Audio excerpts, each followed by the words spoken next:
수요 저녁 예배 오신 성도님들을 축복하고 환영합니다. 영상으로 예배 드리시는 모든 분들에게도 하나님의 은혜와 평강이 넘치기를 원합니다.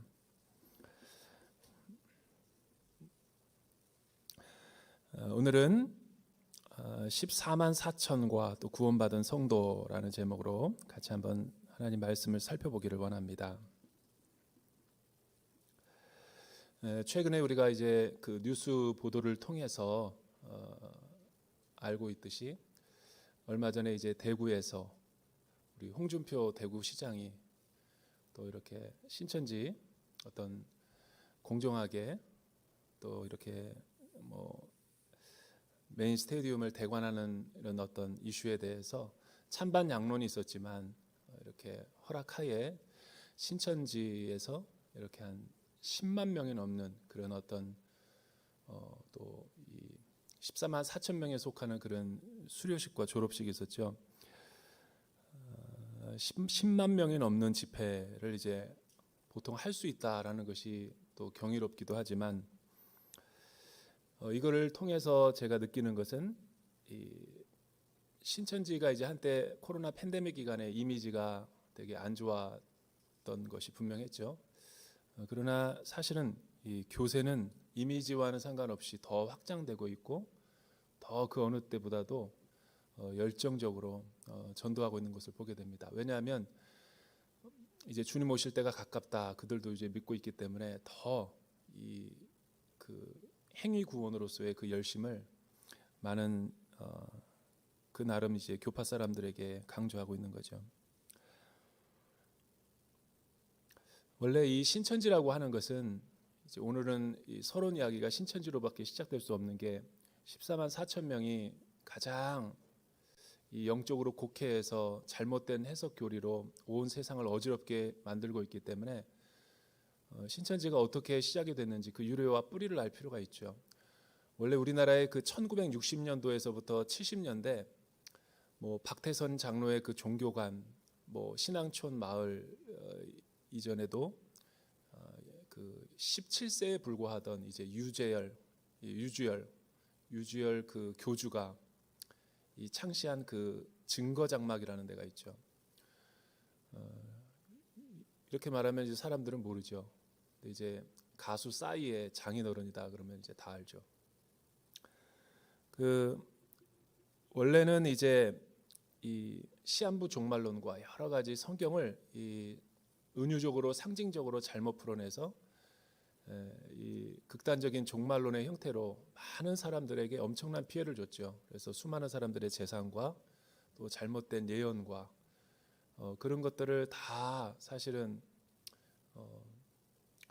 재산을 다 이렇게 헌납하게 해가지고 또 이 솔로몬의 그 창조 성전이다라는 그런 곳에서도 또 계파가 나눠져 가지고 전 세계 전 우리나라 국가에 그 12개의 증거 장막을 둬서 이렇게 관리하면서 많은 사람들을 60, 70년대 엄청나게 어렵게 했죠. 그래서 다 모태가 이 계보가 같다라는 거예요. 1931년생이었던 이만희 교주는 이 거기에 푹 빠져가지고 서울에 상경해가지고 있는 재산을 다 날려버리죠. 그리고 1971년도에 실제로 시한부 종말론이 실패로 끝나고 이제 또 여러 가지 사기 혐의로 구속 수사되면서 두 사람을 갖다가 이 법에 고소를 해요. 누가 이만희 씨가 김창도 씨와 함께 또 유주열 교주를 갖다가 이 법정에 세워서 고소를 하죠. 왜냐하면 이제 이만희 씨의 자기 재산을 다 거기에 헌납했는데 그들이 사기를 쳤다. 뭐 이런 식으로 공갈 여러 가지 법 죄목을 뒤집어 쓰여서 그렇게 법정 앞에 세우는 거죠. 그리고 나서 이제 신천지의 전신이었던 그 증거 장막은 다 와해되고 이제 다 뿔뿔이 흩어졌어요. 그런데 이제 몇 개의 그 지파가 이제 따로 모여가지고 모임을 하고 있었는데 그때 자기를 따르는 몇몇 사람들을 데리고 시작한 것이 이 신천지의 증거 장막이죠. 여러분 신천지는 사실은 증거 장막이라 해서 우리나라에 12지파를 만들어서 뭐 대전에도 있고 뭐 대구에도 있고 12개 지파를 관할하면서 한 뭐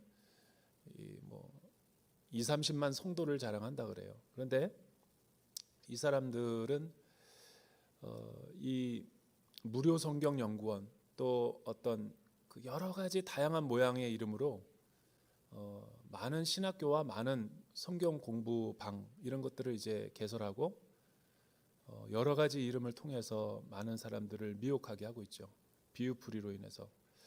계시록의 비유풀이를 전공으로 해서 많은 것을 문자적으로 잘못 해석해서 사실과는 다른 성경의 전체적인 핵심 교리와 어긋나는 사상을 이제 오랫동안 전파했어요.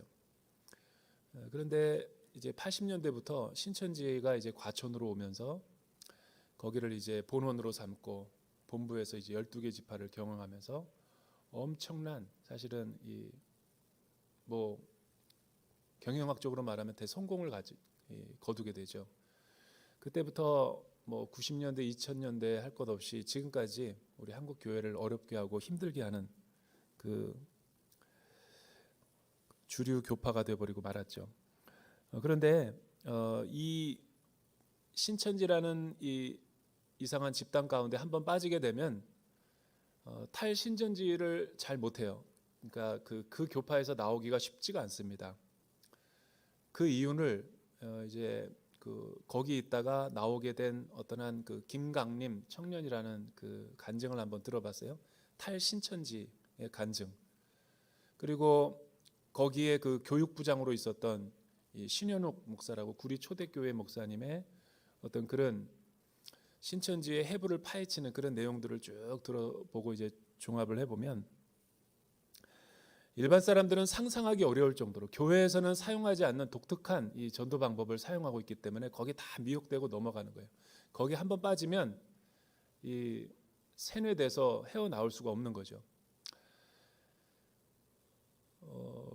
그래서 김강림 형제의 이야기를 들어보면 그렇게 교회 열심히 다니고 이제 장차 커서 목사가 될 사람이고 부모님도 신실한 이 크리스천의 가정이고 뭐 남부러울 것이 없었던 안정적인 가정에서 자란 자신이 어떻게 신천지라는 곳에 빠져가지고 자기가 이렇게 인생을 낭비할 수 있었는가 회고해 보면서 이 간증하는 것을 들어보니까 신천지는 어떻게 해서든지 우리의 정보와 전화번호, 개인 정보를 동의하든 동의하지 않든 즉 간접적을 통해서 한 사람의 전도 대상자로 확 잡으면 포섭 대상을 먼저 선정한대요. 그리고 거기는 산 옮기기다 그래서 예수 안 믿는 사람을 전도하는 게 아니라 예수 잘 믿는 사람을 포섭 대상으로 하죠. 그래서 구원받지 못할 이 타락한 기성교회에서 산 옮기기를 통해서 14만 4천이라는 우리 교파로 들어와야지 구원 얻을 수 있다. 뭐 이런 거를 강론해요. 그러면서 한 전도 대상자 포섭하기 위해서 보통 이제 3-4명이 달라붙어요. 조직적으로. 믿기 어렵죠. 그래서 그들은 한 명의 전도를 하는 그 대상을 열매라고 표현해요. 속칭. 그리고 그 3-4명의 그 조직원들을 잎사귀라고 그러죠. 예컨대 이런 거죠. 어떻게 말려들었는가 싶었더니 이렇게 아는 사람에게 꼬리에 꼬리를 무는 전도로 친구가 이제 자기의 정보를 주면 전화를 걸어서 여기는 그 청년 모 잡지사인데 앙케이트 조사를 할 것이 있어서 인터뷰를 하고자 하는데 모일 모시에 모처에 나와서 할 수 있을까요? 뭐 그냥 완전히 완벽한 그 연기이기 때문에 다 속아 넘어가죠. 그러니까 요즘 청년으로 바라보는 이 시대의 문제 어떻게 생각하나요? 공감되는 여러 가지 취업과 뭐 결혼의 문제, 뭐 양극화의 문제 이런 거에 대해서 인터뷰를 한다고 그러고 딱 가보면 정말로 이렇게 스튜디오처럼 딱 차려놓고 한 3-4명이 달라붙어 있더래요. 한 사람은 진짜 이 기자처럼 또 한 사람은 이렇게 타이핑 치고 있는 저널리스트로 그러나 또 옆에는 그 다음 사람이 이제 그 같은 앙케이트 조사를 받는 이 가짜 조작원이죠. 보통 이제 이성끼리 해서 안심을 두게 한다라는 거예요. 깜짝같이 속았다라는 거예요. 자기도 남자기 때문에 또 자기 뒤에 또 이렇게 앙케이트 조사를 받는 한 여성이 있기 때문에 서로 내용을 주고받으면서 마음의 긴장도 풀을 수 있고 또 이렇게 이야기하는 그 내용 같은 것도 다 이 시대적인 이슈 같은 걸 잘 잡고 있기 때문에 그리고 이제 흥미롭게 MBTI 검사 한번 해보실래요? 라고 이제 물으면서 그 특징과 유형들을 개인의 신상 정보를 완전히 영혼의 탈곡기에 넣어서 탈탈탈 털어가지고 그 어디에도 없는 빅데이터를 구축하는 거죠. 그리고 이 3-4명의 조작원들이 그 한 사람을 놓고 텔레그램 방에서 서로 주고받는 치밀함을 엿보는 거예요. 그 다음부터는 안 걸려 들어갈 넘어갈 사람이 없다라는 거예요. 왜냐하면 이야기를 하면서 그 신앙의 접촉점으로 자기가 이렇게 하나님을 믿는데 자기는 기도하는 사람인데 앙케이트를 다 마치고 가는 그 김강림 청년에게 마지막 묻는 거죠. 오늘 보니까 내가 기도를 했는데 당신이 또 이렇게 운신이 조심해야 된다. 오늘은 좀 이 운수 없는 날이 될 수 있으니까 조심히 집으로 돌아가야 된다. 이렇게 운을 떼면 그냥 사실인지 사실이 아닌 것처럼 그냥 이렇게 건성으로 듣다가 이제 택시를 잡아 타던 버스 앞에 정류장에 딱 앉아 있다 보면 이 입세라고 하는 조작원이 가가지고 여자가 이제 커피를 쏟는 거죠. 여러분, 쏟으면 누가 생각나겠어요? 자신에게 마지막 건넸던 그 예언의 메시지 했던 사람이 생각나는 거예요. 그리고 이제 접촉해서 뭐 잘 지내느냐 뭐 이렇게 하면서 우리 한번 좀 다시 한번 만나가지고 여러 가지 이야기를 한번 나눠보도록 하자. 뭐 이런 식으로 해서 들어오고, 또 그때는 2차 모임 때는 그 사람의 신상 파악이 잘 됐기 때문에 취미 동호회에서 가장 근접한 사람을 갖다가 신천지의 멤버 가운데 또 모아서 선배로 해가서 뭐 자기가 여행이면 독서면 또 영화 보는 거면 같은 동호회에서 같은 이렇게 캠퍼스의 동아리 내에서 활동하게 하던 거죠. 여러분, 이 정도로 이 여러 가지 조작과 이 치밀한 이 전도 전략 가운데 속아 넘어가지 않을 사람이 어딨어요? 그때까지도 신천지라는 걸 드러내지 않는다라는 거예요. 계속해서 사랑해 주는 말, 격려해 주는 말 막 이렇게 칭찬을 해준 다음에 지속적인 관계성을 가지고 이 선입견이 없게 만드는 거죠. 신천지가 어떻게 그렇게 성장할 수 있었는가? 80년대부터 이런 정보 전략전으로 해서 3-4명이 1인당 1년에 해서 3-4명만 전도하면 되는 거예요. 쉽게 말하면 이 한 팀이 한 사람당 1명씩 전도하는 거예요. 그게 14만 4천 명의 원리인 거죠. 만약에 하나님 앞에 14만 4천 명을 위해서 기도하는데 전도하지 못한 사람은 150만 원의 벌금을 낸대요. 그런데도 그 150만 원을 내는 사람이 다 수두룩하다라는 거예요. 얼마나 그 행위 열심, 14만 4천 명에 들어와야지만 구원을 받는다. 뭐 10만 명서부터 카운트다운을 하니까 사실은 젊은 사람이나 기존에 교회 다니는 사람이나 구원에 확신이 없었던 사람들은 그 목표치에 도달하기 위해서 얼마나 치밀하게 노력을 하고, 기성교회에서는 뭐 모든 것이 은혜다고 노력과 뭐 행위도 강조하지 않는데 뜨뜻미지근한 신앙에 있다가 뜨거운 신앙으로 열정적으로 섬기게 되는 거죠. 여러분, 그렇게 해서 나중에는 신천지라는 것을 밝히고 이제 우리와 함께 이 14만 4천 명의 구원받는 길이 있으니까 우리 이만희 교주의 강의와 가르침을 들어야 된다. 포섭해서 주민등록증을 받고 교재를 주면서 공부한대요. 공부가 끝나면 주민등록증을 다시 돌려주고 교재는 밖으로 유출하지 못하도록 은밀한 곳에서. 그리고 또 신천지라는 카페도 있고 신천지라는 합숙소도 있어요. 그러니까 대부분 보면은 10만 명 모인 운집한 사람들 보면은 우리의 다 자녀들 애띤 지체들이에요. 정신적으로 굉장히 순수하고 맑을 듯한 그 지체들에게 한번 이런 가스라이팅과 세뇌가 들어가니까 못 빠져나오는 거죠.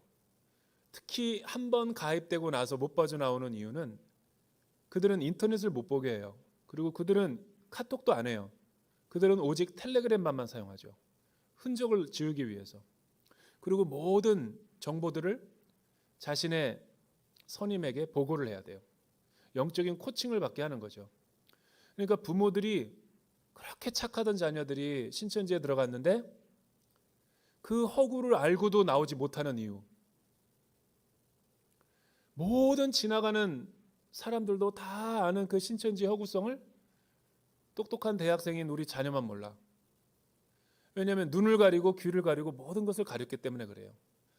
그리고 절대로 너가 만약에 이 영적인 비밀과 계시, 이만희 교주, 메시아인 성령 하나님이 그에게 주는 비밀을 만약에 믿지 않은 자들과 공유하거나 너희 부모들에게 이런 사실을 알릴 경우에는 너의 구원이 취소될 수 있다. 이렇게 겁박을 하니까 들키지 않으려고 최대한도로 노력하는 거예요. 신천지에 다니는 사람일수록 안 들킵니다. 부모들은 몰라요. 그냥 친구 만나러 다니는 줄 알고 일상생활, 문화생활 하는 줄 알지. 그러다가 흔적을 보고 들키죠. 들켰을 때 부모에게 오픈하는 게 아니라 자기를 상담하고 있는 그 코칭에게 텔레그램으로 연락한대요. 이건 지금 제 얘기가 아니라 거기에 있다가 나온 사람의 얘기입니다. 우리 자녀들. 그때 쓰는 방법이 이거죠. 그래서 부모라 할지라도 신천지에서 자녀를 빼낼 수 없는 이유는 부모의 인연을 끊어버리라고 얘기하거든요. 너가 만약에 14만 4천 명에 들고 싶으면 집을 당장 나와서 신천지에 있는 합숙소로 들어와라. 이게 마지막 주는 경고의 나팔인 거예요. 그러니까 그들은 다 들키게 되면 혹시 내 자녀가 신천지에 빠졌는데도 너 신천지야 그러면 절대로 자녀를 못 빼내옵니다. 알더라도 조금 참아야 돼요. 신천지가 만약에 신천지였다가 발각됐는데 분노와 막 경노와 막 그냥 네가 어떻게 그럴 수가 있어 막 분노하게 되면은 이제 자녀는 영원히 못 보는 거예요. 만약 그 기간에 한 달 동안을 참고 신천지 상담사에 가서 신천지에 대해서 모든 걸 아는 상담사에게 이야기를 하면 금방 빼내올 수 있어요. 2, 3일 만에. 왜냐하면 비난하고 책망하면 안 돼요. 그리고 있는 모습 그대로 다 받아주면서, 왜냐하면 자녀들도 다 가스라이팅에 속았기 때문에 그냥 거기서 하라는 대로 지령을 받아서 하기 때문에 그들은 두려움과 공포 때문에 구원이 취소되고 탈락될까 봐 아무것도 할 수 없는 거예요. 영적인 마비 상태인 거예요. 그런데 3, 4일 동안 그 치료사가 다 들어준대요. 너 많이 힘들었겠구나. 그러면서 이렇게 마음을 녹여주면서 공감하는 얘기를 하다가 너가 믿는 신천지를 내가 한번 인터넷에서 찾아줄게. 이거 봐봐. 그리고 자연스럽게 샘플, 이만희는 영생한다고 그랬는데 영생하기는커녕 본인이 영생하지 않는다라고 밝힌 내용, 그리고 여러 가지 부패와 스캔들 내용들, 그리고 신천지가 가지고 있는 교리의 허구성들을 다 낱낱이 파헤친 자료들이 너무 많죠. 폐해들 뭐 이런 것들을 열거하면 충격을 받고 빠져나온대요.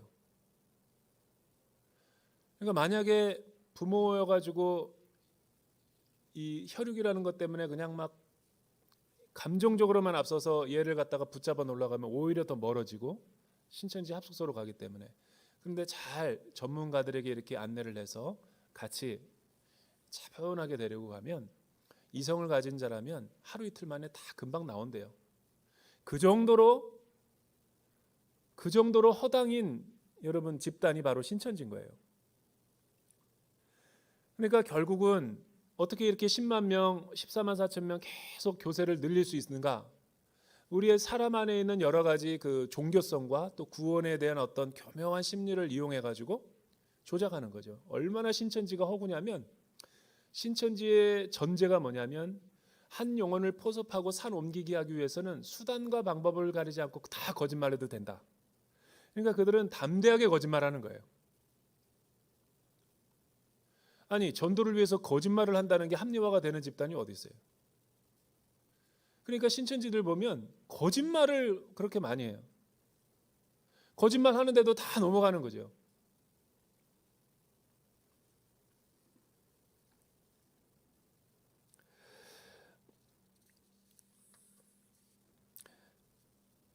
여러분, 오늘 말씀을 보면 지난주에 이어서 이제 7인이 나오는데 이 6번째 인이 다 끝나고 7번째 인이 7장과 8장에 걸쳐서 이제 나오려고 할 즈음에 그 사이에 삽입된 구절이 이제 오늘 구절이죠.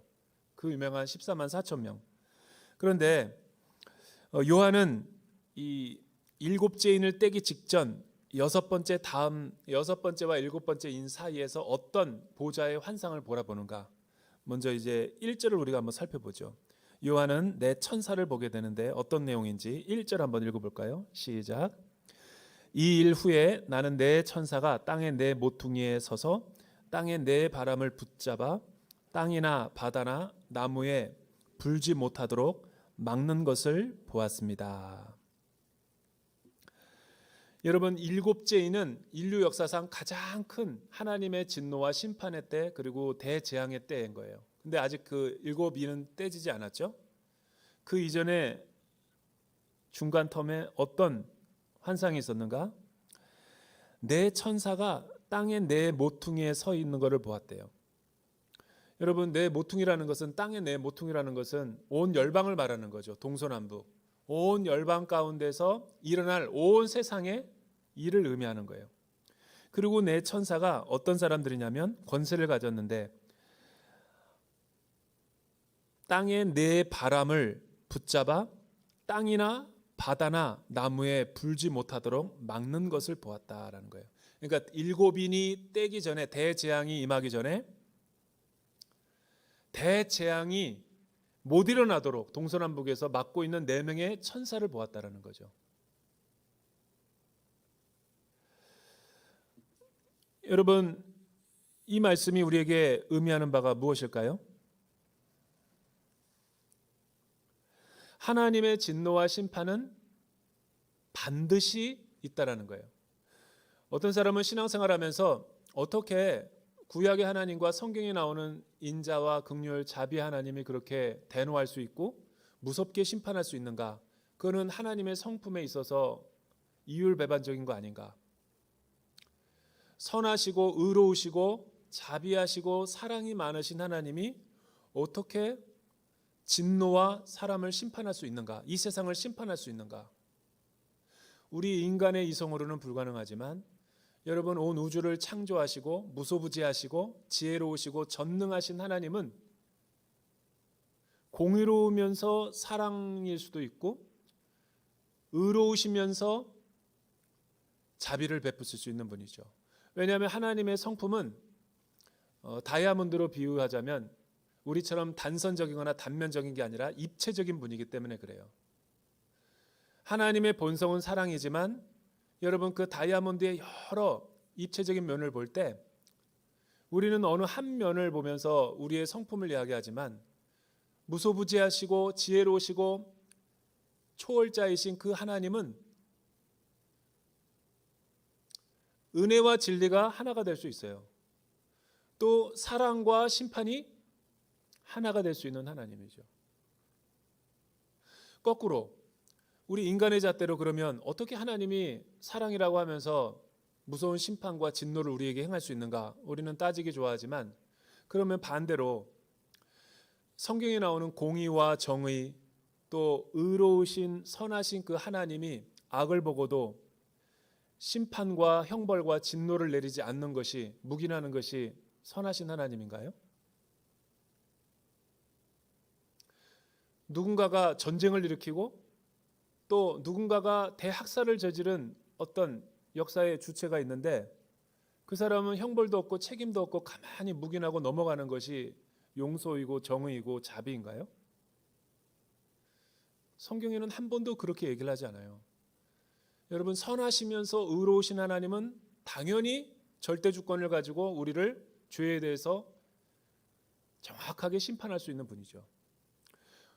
요한계시록은 대재앙이 일어나기 전에 인류에게는 반드시 심판이 있다라는 것을 전제로 하고 있죠. 철로역정에서도 보면 천사가 이 크리스찬 씨에게 이야기하죠. 장차 망할 성, 이 세상을 너는 지금 떠나야 한다. 그러면서 순례의 길로 안내하죠.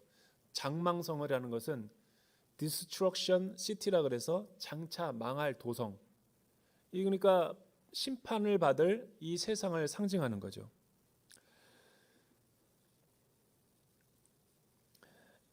우리 성경에서나 또 세상에서는 하나님이 세상을 심판하시는 것을 우습게 여기다가 큰 심판을 받은 사례들이 굉장히 많이 있죠. 노아의 방주와 심판의 이야기도 있고, 또 소돔과 고모라의 롯의 심판 이야기도 있고.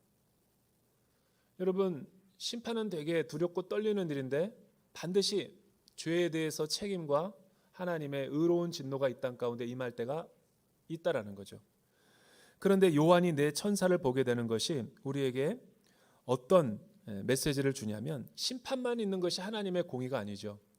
그 심판을 피하게 하기 위해서 또 피할 수 있는 방법을 가르쳐 주는 것이 하나님의 구원의 해결책인 거죠.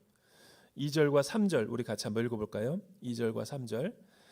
요한은 심판을 막는 천사도 보게 되었다. 2절 3절 시작.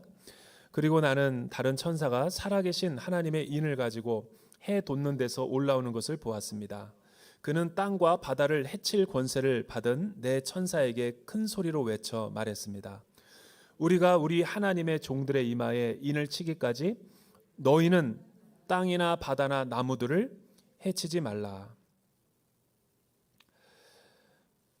요한은 내 모퉁이에 서 있는 4명의 천사들을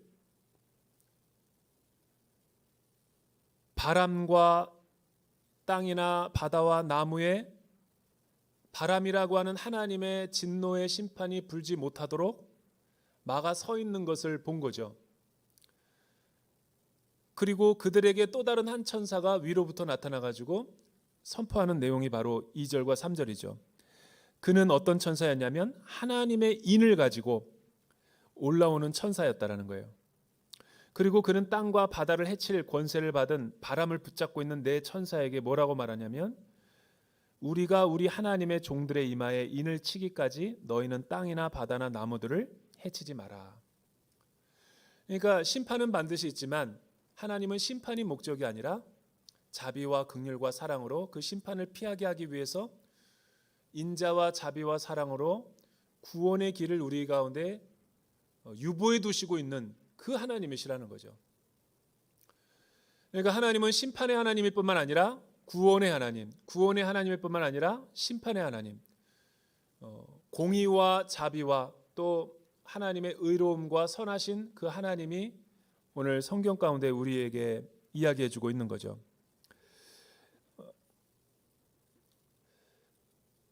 그러니까 장차 7째 인이 떼기 전에, 큰 재앙이 일어나기 전에 이 5명의 천사들이 막아서서 하고 있는 게 뭐예요? 멈추라는 거죠. 심판을 유보시키고 지연시켜 달라는 거예요. 왜? 그동안에 뭐 하려고?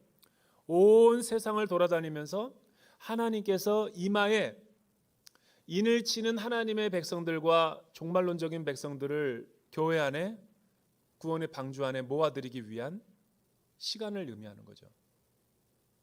은혜의 해이고 선교의 때이고 지금 복음의 씨앗이 뿌려지는 이 때를 말하는 거죠.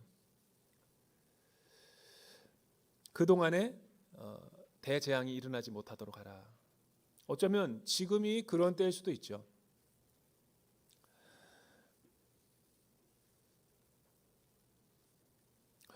그런데 우리는 그런 질문이 있어요. 근데 우리는 왜 구원을 받았다고 하는데 여기는 종의 이마에 인을 쳐 있는 것이 분명히 표시되어 마크로 나타나는데 왜 우리는 성도로서 우리 안에 이마나 손목이나 어디에도 인이 쳐 있지 않는가? 뭐 그 신천지는 14만 4천 명을 강조하잖아요. 이제 구원의 문이 닫힌다. 그리고 14만 4천 명이 들어오기 위해서 그런 식으로 신앙생활하면 안 된다. 이 비유 교리를 완전히 익히고 계시록에 완전히 그 숙달될 때까지 공부해야 된다. 비유풀이를 배우면서 그 비유에 백마를 타고 오는 이가 새로운 재림주의 이만이라는 거죠. 어처구니 없게도 그 거짓된 교리를 듣고 많은 사람들이 자기가 구원을 받는다고 착각을 하는 거예요. 왜냐하면 이 비유를 상징적으로 푸는 게 아니라 문자적으로 풀어내기 때문에 성경을 성경으로 해석한다고 치고 전혀 앞뒤 문맥에도 안 맞고 사실은 사실대로 읽혀야 되고 상징적인 것은 상징적으로 풀어야 되는데 이 두 가지를 없애고 모든 걸 다 비유로 풀고 성경이 얘기하는 걸 외에는 다른 거는 들어서 안 된다. 주먹구구 자의적으로 막 해석을 하면서 억지로 성경을 꿰기 시작하는 거예요. 그러니까 생각하지도 못하게 하고 계속 그렇게 주입식으로 교육시키니까 다른 사람과 소통도 안 되고 대화도 안 되고 베레아나 데살로니가 성도들처럼 하나님의 말씀이 정말로 그러한가 생각도 안 해보고 성경 전체에서 이 말씀의 진리가 어느 위치에 있는가도 따져보지도 않고 부분적인 것을 전체적인 것으로 해석해버리죠. 이런 사람은 특징이 있어요. 교만해요. 그리고 자기에게 있는 이성을 사용하려고 하지 않아요. 다른 사람의 이야기를 듣지 않죠. 굉장히 아집과 고집이 세죠.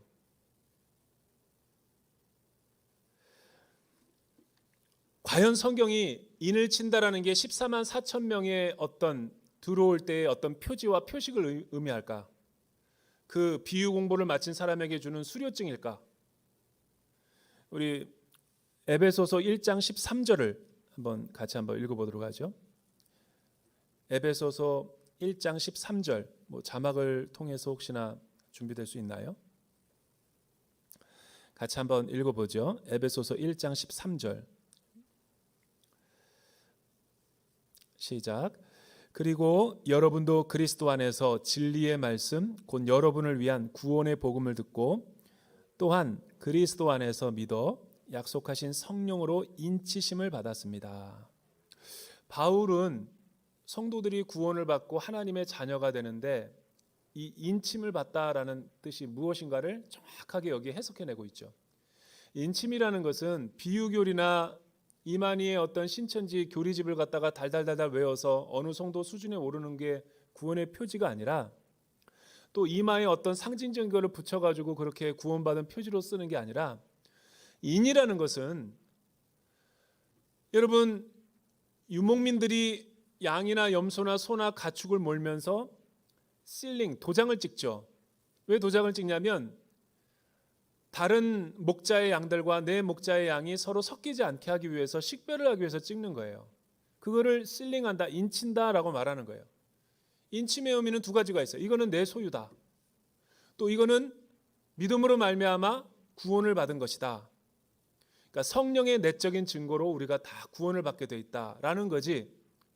외적으로 정말 어디에 이마나 손이나 어떤 졸업장을 받아야지 14만 4천 명에 들어오고 그리고 기성교회에서는 구원이 없으니까 자기들 교파에만 들어와서 배타적인 구원론으로 폐쇄적인 신앙생활하는 것이 과연 정말 합당한 하나님의 나라의 모습일까?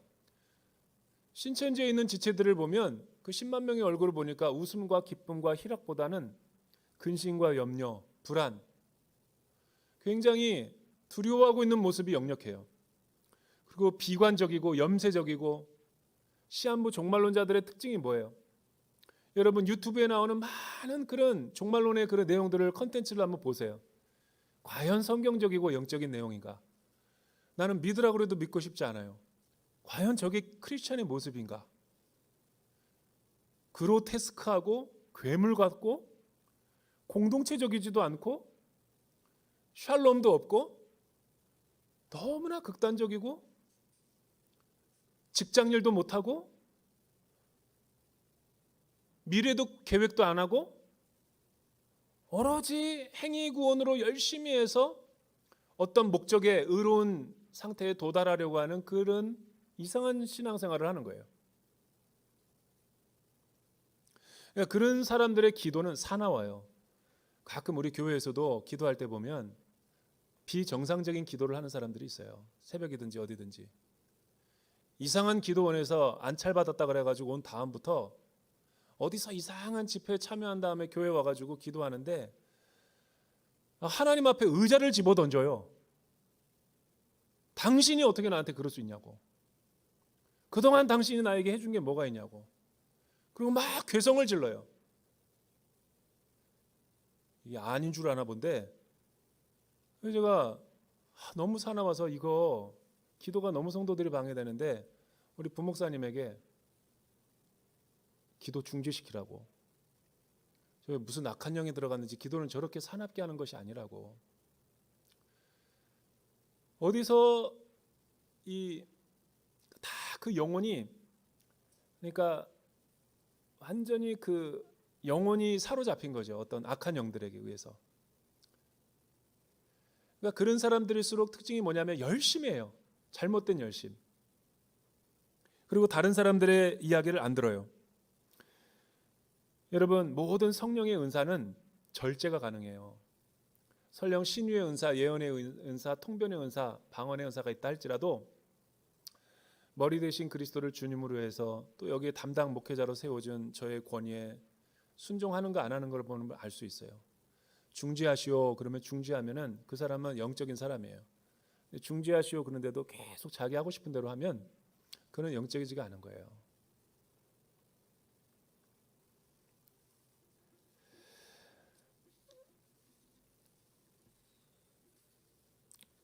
세 번째로 요한이 바라본 환상은 무엇입니까? 여러분 4절과 8절에서부터 보면 그 문제의 본문이 나오는 거죠. 우리 한번 마지막으로 읽어볼까요? 4절에서부터 8절 말씀 시작. 그리고 나는 인침을 받은 사람들의 수를 들었습니다. 이스라엘 자손의 모든 지파 가운데 인침을 받은 사람들이 14만 4천 명이었습니다. 유다 지파에서 인침을 받은 사람들이 1만 2천 명, 루벤 지파에서 1만 2천 명, 갓 지파에서 1만 2천 명, 아셀 지파에서 1만 2천 명, 납달리 지파에서 1만 2천 명, 므낫세 지파에서 1만 2천 명, 시므온 지파에서 1만 2천 명, 레위 지파에서 1만 2천 명, 이사갈 지파에서 1만 2천 명, 스불론 지파에서 1만 2천 명, 요셉 지파에서 1만 2천 명, 베냐민 지파에서 인침을 받은 사람이 1만 2천 명이었습니다.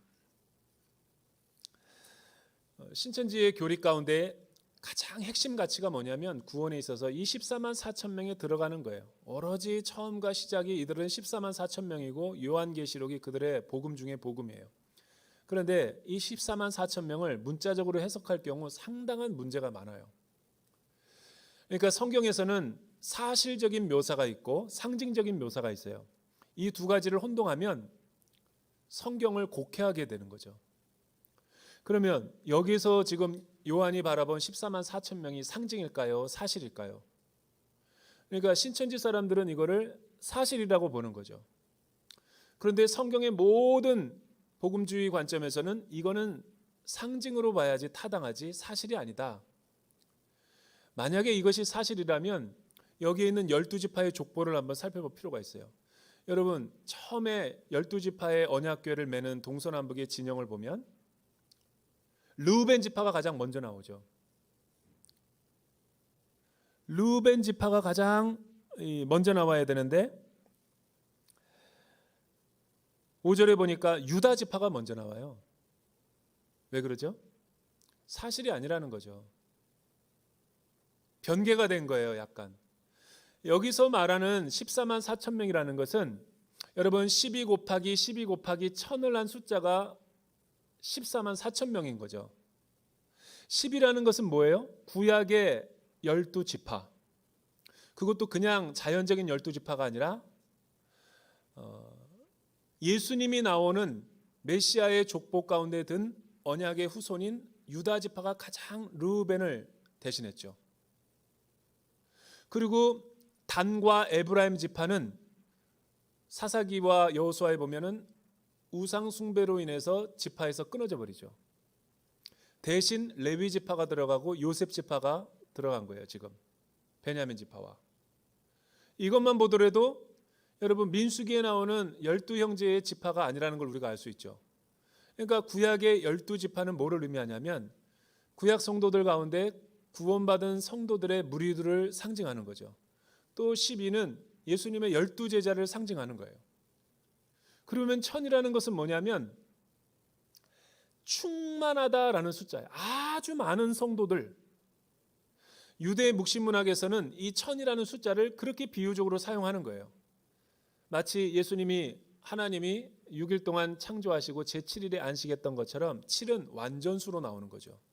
그러니까 소아시아의 7교회 7은 넘버링이 7개의 교회가 소아시아에 있었다라는 게 아니에요.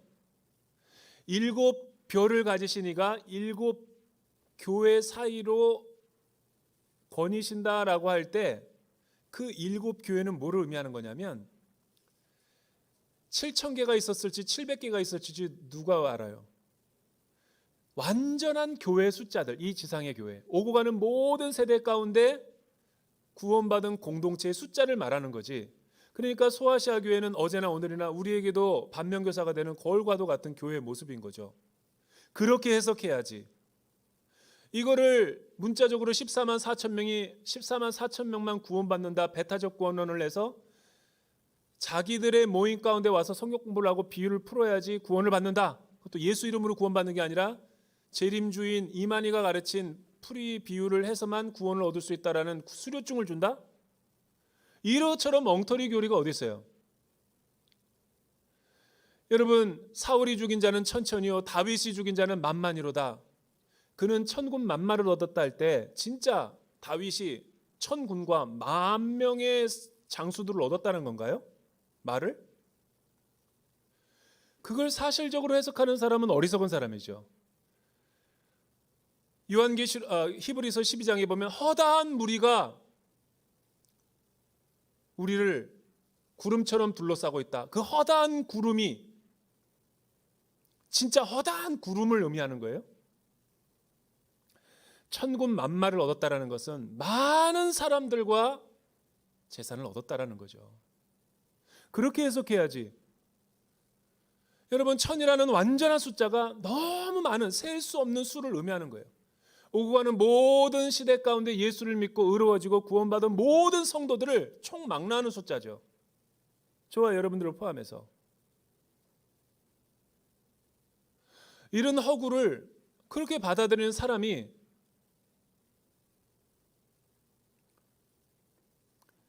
너무너무 난센스인 거죠.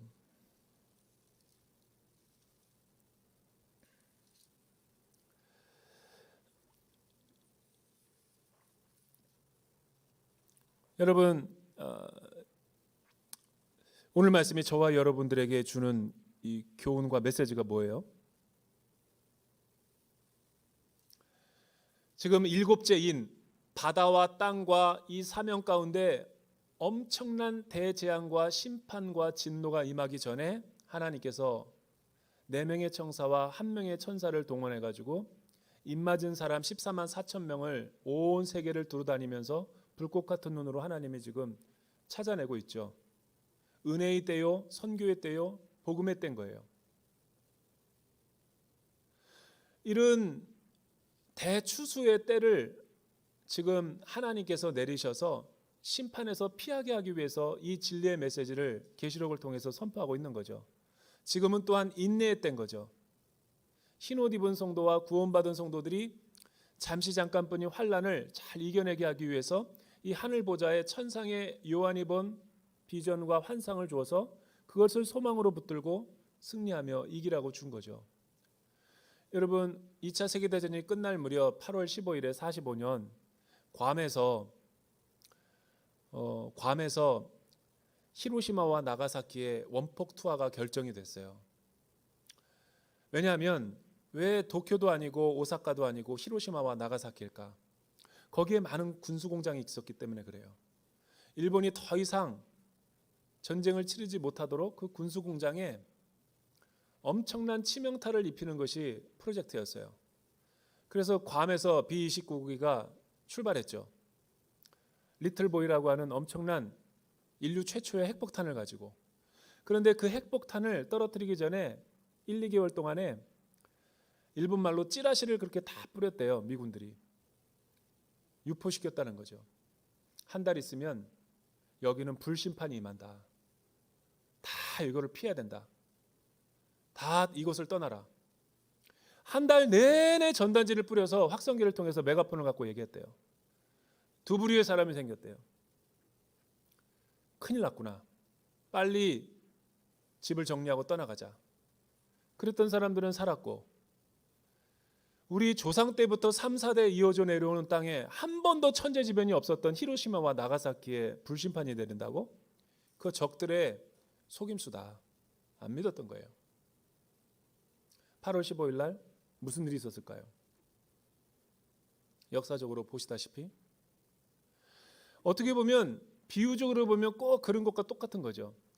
하나님의 심판이 본심이 아니죠. 우리를 건져내고 이 장차 망할 성에서 구원해내는 게 하나님의 사랑이고 본심이죠.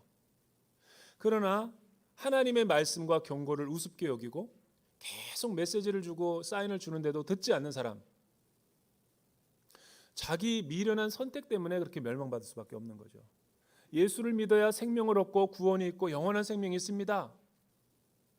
의사가 이렇게 얘기를 해요. 건강검진을 해보고 선생님 담배를 끊어야 됩니다. 선생님 술을 끊고 운동을 하세요. 운동 갑천기를 좀 걸으세요. 그 당 조절 안 하고 안 하면 당뇨 큰일 납니다. 나중에 다 손가락 발가락 다 잘라냅니다. 눈도 이제 없어집니다. 그 말을 듣고 운동 열심히 해서 당을 조절하는 사람이 있는가 하면 그 말을 듣고도 부어라 마셔라 주초가 끊이지 않고 계속 자기 마음대로 하고 싶은 사람들이 있어요. 그런 사람들을 어떻게 구원해요? 여러분, 하나님은 모든 죄를 용서할 수 있고 하나님은 모든 죄에서 우리를 다 건져내고 구원할 수 있어요. 근데 딱 한 사람 구원할 수 없는 사람이 있어요. 구원의 때를 놓치는 사람. 구원을 얘기하는데도 무시하고 영적 진리에 대해서 무시하는 사람들은 하나님은 건져낼 수 없어요. 그래서 자기 어리석은 선택에 의해서 심판을 받게 된다는 거예요. 14만 4천 명은 하나님의 은혜요 사랑의 표지죠. 그래서 이 메시지를 듣고 우리 모두가 잘못된 교리에 빠지지 말고, 혹 빠진 사람이 있다, 친인척들 가족들 간에 절대로 자극하면서 접근할 필요는 없어요.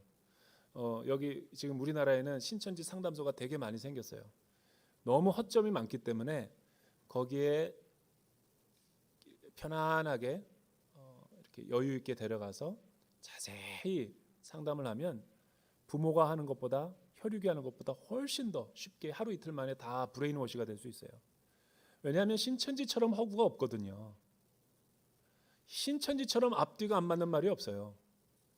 다 세뇌당했기 때문에. 그런데 그 세뇌는 전문가들에 의해서 풀면 금방 풀립니다.